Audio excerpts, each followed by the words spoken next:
آج کا عنوان ہے حضرت مولا کائنات کے اقوال حکمت، ان کی زندگی کا نچوڑ، اللہ نے بصیرت کا جو نور اور جو ہے وہ دانش اور فہم و ادراک کے جو اجالے مولا کائنات کو دیے تھے وہ انہی کا مقصود ہے۔ ایک ایک بات سے نور نکلتا ہے، اور اللہ قرآن میں فرماتا ہے جس کو حکمت عطا کر دی گئی اس کو خیر کثیر عطا کر دیا گیا۔ حکمت وہ اس بات کو کہتے ہیں کہ جس کو لوگ نقل کریں اور جس سے فائدہ حاصل ہو۔ حضرت مولا کائنات کی باتوں کو لوگوں نے لکھا، یاد کیا اور آگے منتقل کیا۔ آج سارا دن اور گزشتہ شب حضرت مولا کائنات کے بہت سارے فرامین کو پڑھا ہے، سینکڑوں کے اعتبار سے مختلف کتب سے کھنگالا ہے، اور جس طرح وہ ایک مکھی شہد نچوڑتی ہے کہ ایک ایک پھول پہ بیٹھ کر کے رس تیار کرتی ہے، ایک شہد آپ کے لیے تیار کیا ہے، اور آج کی مجلس میں آپ کی نظر کرنا چاہ رہا ہوں۔ اور دیکھیے کہ مولا کائنات حکمت کے کیسے دروازے ہیں۔ اسی لیے حضور نے فرمایا آنا دار الحکمت و علی بابھا، آنا مدینۃ العلم و علی بابھا، میں حکمت کا گھر ہوں، علی دروازہ ہے، میں حکمت کا شہر ہوں، علی اس کا دروازہ ہے۔ تو شریف لوگ شہر میں دروازے کے راستے ہی جایا کرتے ہیں، دیواریں پھلانگ کر کے جانا شریف لوگوں کا شیوا نہیں ہوتا ہے۔ علم کی خیرات لینی ہے تو مولا علی کی دہلیز پہ آنا ہوگا۔ حضرت مولا کائنات فرماتے ہیں میں نے اپنے ارادوں کی شکست سے اپنے رب کو پہچانا ہے۔ جو میں منصوبہ بندی کرتا ہوں نتیجہ یہ نکلے گا، میرا خیال ہوتا ہے یہ ہوگا، لیکن ایسا نہیں ہوتا، ہوتا وہ ہے جو رب کو منظور ہوتا۔ اس لیے میں اپنے ارادوں کی شکست سے اپنے رب کو پہچانا ہے۔ حضرت مولا کائنات زندگی گزارنے کا ڈھب، اسلوب اور طریقہ بتا رہے ہیں، سنو۔ فرماتے ہیں خالط الناس مخالطتاً ان متتم معہا بقو وان عشتم ہنو الیکم، لوگوں کے ساتھ ایسی زندگی گزارو کہ اگر تم مر جاؤ تو لوگ روئیں کہ کوئی قیمتی متاع کھو گئی، اور اگر تم زندہ رہو تو لوگ تمہاری صحبت کے مشتاق رہیں، تمہاری مجلس میں بیٹھنے اور تمہارے پاس آنے کی آرزو اپنے سینے میں رہے۔ مرو تو زمانہ تڑپے، تمہاری موت پہ لوگوں کے سینے میں دل دہل جائے، اور جیو تو لوگ تمہاری خدمت میں حاضر ہونا اپنے لیے ایک سعادت مندی سمجھے۔ مولا کائنات رضی اللہ تعالی عنہ دشمن پر طاقت پانے والے کے لیے ایک نصیحت کرتے ہیں، فرماتے ہیں اذا قدرت علی عدوک فاجعل العفو عنہ شکرا للقدرت علیہ، جب تو دشمن پر غالب آ جائے تو دشمن پر غالب آنے کا شکریہ کیا ادا کرنا ہے۔ دشمن ایک بہت بڑی مصیبت ہے، لیکن دشمن زیر دام آ گیا اور وہ تیرے قابو میں آ گیا اور اس کا سر تیرے پاؤں تلے ہے۔ اب اللہ کا شکر اس حال میں کہ مالک تو نے دشمن پر مجھے غلبہ دیا، طاقت دی، تو شکر کیا ہے؟ تو حضرت مولا کائنات فرماتے ہیں دشمن پر غالب آنے کا شکریہ یہ ہے کہ دشمن کو معاف کر دو۔ یہ بڑے لوگوں کا شیوا ہوتا ہے، جب دشمن قابو آ جائے تو پھر اس سے درگزر کرنا، یہ اللہ تعالیٰ کا شکر ادا کرنا ہے، یہ اللہ تعالیٰ جل شانہ کی اس کرم نوازی کا شکریہ ادا کرنا ہے۔ زہد کیا ہے؟ حضرت مولا کائنات رضی اللہ تعالی عنہ کا ایک 4 لفظی فرمان سنیے، اور زہد کی تعریف کتنی خوبصورتی کے ساتھ کی۔ فرمانے لگے افضل الزہد اخفاء الزہد، بہترین زہد یہ ہے کہ زہد کو پوشیدہ رکھا جائے، بہترین زہد یہ ہے کہ زہد کو پوشیدہ رکھا جائے۔ ہم تو اپنی عبادتوں، اپنی نیکیوں، اپنی سماجی خدمات کے اشتہار چھپواتے ہیں نا۔ وہ کسی زمانے میں ہم سنتے تھے نیکی کر دریا میں ڈال، اور اب کہتے ہیں نیکی کر اخبار میں ڈال۔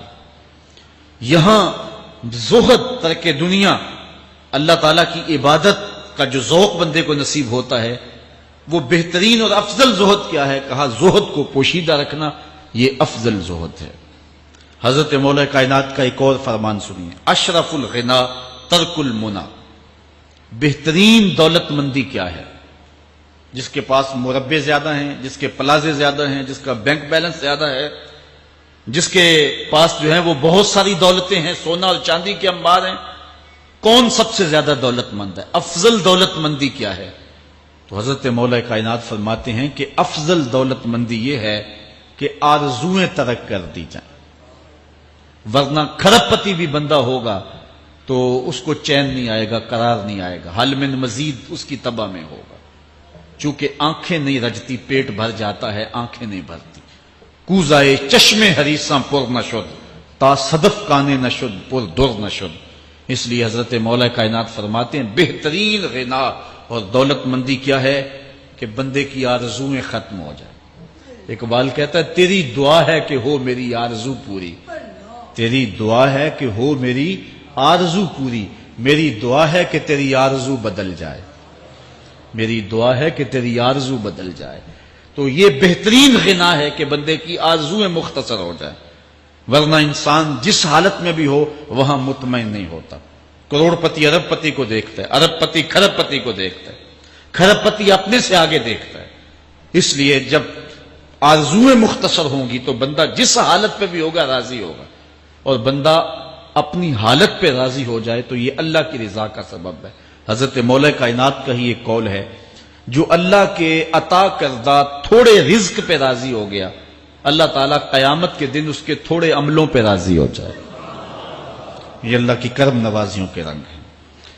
حضرت مولا کائنات کی ایک اور حکمت آمیز بات سنیں، فرما رہے ہیں سیئات تسوء کا خیر عند اللہ من حسنۃ توجب کا، وہ برائی جو تجھ کو پریشان کر دے، دکھی کر دے، اذیت میں مبتلا کر دے، وہ گناہ جو تیرے ضمیر پہ بوجھ بن جائے، تو اپنے آپ کو حقیر سمجھنے لگ جائے، چھوٹا سمجھنے لگ جائے، گناہگار سمجھنے لگ جائے، جس برائی سے تجھے دکھ پہنچے وہ اس نیکی سے بہت اچھا ہے وہ تیرا برائی کرنا جو تجھے تکبر میں مبتلا کر دے۔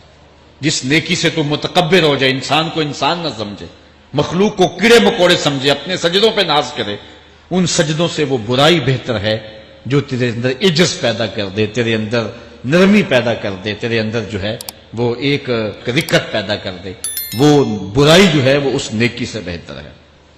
حضرت مولا کائنات کا ایک اور فرمان دیکھیے، لا غنا کل عقل ولا فقر کل جہل ولا میراث کل ادب ولا ظہیر کل مشاورہ۔ کتنی خوبصورت باتیں ارشاد فرمائیں۔ فرمایا عقل جیسی دولت کوئی نہیں، عقل جیسی دولت کوئی نہیں ہے، اور جہالت جیسی غربت کوئی نہیں ہے۔ جو شخص جاہل ہے وہ کروڑوں میں بھی کھیلتا ہے تو وہ غریب ہے۔ اللہ نے عقل کا چراغ دیا ہے تو اس کے پاس دولت نہیں بھی ہے تو عقل بہت بڑی دولت ہے۔ تیسری بات، ولا میراث کل ادب، اور ادب جیسی وراثت کوئی نہیں۔ ایک بندے کو ادب کی دولت مل گئی تو اس کو سب کچھ مل گیا۔ آج جس دور میں ہم جی رہے ہیں، اس دور میں ہم سے ادب چھینا جا رہا ہے، بڑی باریک سازشیں ہو رہی ہیں، آنکھوں سے حیا نکالا جا رہا ہے، بوڑھوں کا، بزرگوں کا۔ یہ ماہ رمضان کا کتنا حیا ہوا کرتا تھا، اگر کوئی بدقسمتی سے روزہ نہیں رکھتا تھا تو وہ سامنے کبھی کھاتا ہی نہیں تھا، اسے رمضان کا حیا مارتا تھا۔ لیکن آج لوگ کھلے بندوں نہیں کھا رہے، حیا ہی اڑ گیا آنکھوں سے۔ اس طرح اہل بیت کا حیا آنکھوں سے نکل گیا، اصحاب رسول کا حیا آنکھوں سے نکل گیا، نبی کا حیا لوگوں کی آنکھوں میں نہیں رہا۔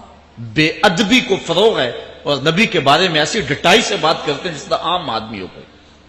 یہ بے حیائی کا اور بے ادبی کا دور ہے، جبکہ ادب ایک بہترین وراثت ہے۔ اگر آپ مجھے پوچھیں کہ دین کیا ہے، ایک تو ہے کہ 3 گھنٹے کا باز کیا جائے کہ دین یہ ہے، اور ایک ہے کہ 2 لفظوں کے اندر بتایا جائے دین کیا ہے۔ تو اگر 2 لفظوں میں بتانا چاہوں تو اقبال کا لہجہ ادار لینا پڑے گا۔ اقبال کہتا ہے دین سراپا سوختن اندر طلب، انتہائش عشق آغازش ادب۔ طلب محبوب میں تڑپنے کا نام دین ہے، ادب سے شروع ہوتا ہے، عشق پہ ختم ہو جاتا ہے۔ جس دین میں ادب نہیں ہے وہ دین نہیں، چاہے صحابہ کا ادب نہیں، چاہے اہل بیت کا ادب نہیں، چاہے انبیاء کی ذوات کا ادب نہیں، چاہے والدین کا ادب نہیں، دین نام ہی ادب کا ہے۔ تو یہ دولت اس وقت چھینی جا رہی ہے، اور بڑی تیزی کے ساتھ قوم کے اندر بے ادبی کو فروغ دیا جا رہا ہے۔ نئی نسل کی حفاظت کریں، اپنی اولاد کو محفوظ کر لیں، ان کے عقیدوں کی صحت کا انتظام کریں، کہیں ایسا نہ ہو کہ ان کی زبان لمبی ہو جائے اور ولیوں پر، نبیوں پر، اور حضور علیہ الصلوۃ والسلام کے اصحاب پر اور حضور کی آل پر وہ زبانیں تان کھولیں، اور جس کو جو ہے وہ استنجے کا بھی پتہ نہیں ہے، وہ انبیاء کے علم پہ گفتگو کر رہا ہے۔ شرم نہیں آتی کس کا علم تول رہے ہو، کس کی ذات کو ناپ رہے ہو؟ ڈٹھے ورق قرآن دے پھول سارے، تیری شان جیا نہیں کوئی ہو ڈٹھا، تیری شان دا کرے مقابلہ جیڑا انہوں عاشقاں اصلی چور ڈٹھا۔ کوئی نور آکھے کوئی بشر آکھے، پیندا رات دینے ایہو شور ڈٹھا، اللہ والیاں گل مکا دیتی تساں ہور ڈٹھا اساں ہور ڈٹھا۔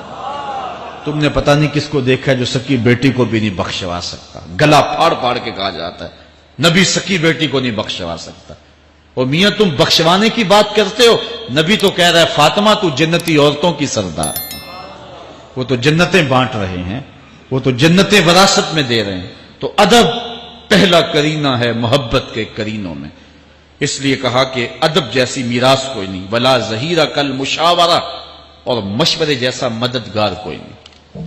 آپ کے پاس بڑے اسلحے ہیں، بڑی تلواریں ہیں، بڑے تعلقات ہیں لوگوں کے ساتھ، لیکن اچھا مشورہ یہ سب سے اچھا مددگار ہے آپ کا۔